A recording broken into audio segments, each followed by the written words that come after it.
Hazrat Urwa inquired of Hazrat Aisha, the Prophet's wife, whether there is kuzzibu, double dal, or kuzibu, single dal in the verse. And so much so, when the apostles had no hope of outer causes, and the people thought that the apostles had given them wrong information.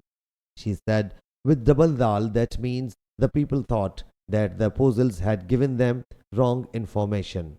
I said, by Allah Jalla Jalaluhu, those apostles alayhimus salam were as sure of it that their followers, and this is not just a conjecture, though the word zan is mentioned in the verse. She said, O Oriah, undoubtedly the apostles alayhi salam definitely knew it. I submitted, there might be O Kuzibu here.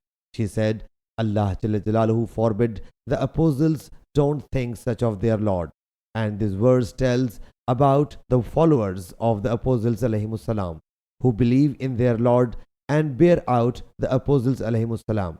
But when they remained entangled in calamities for ages, and there occurred a delay in the approach of succor, and even the followers who thought that the apostles had given them wrong information became disappointed. So it was conjectured about the followers that they would belie the promise if Allah's succor did not come.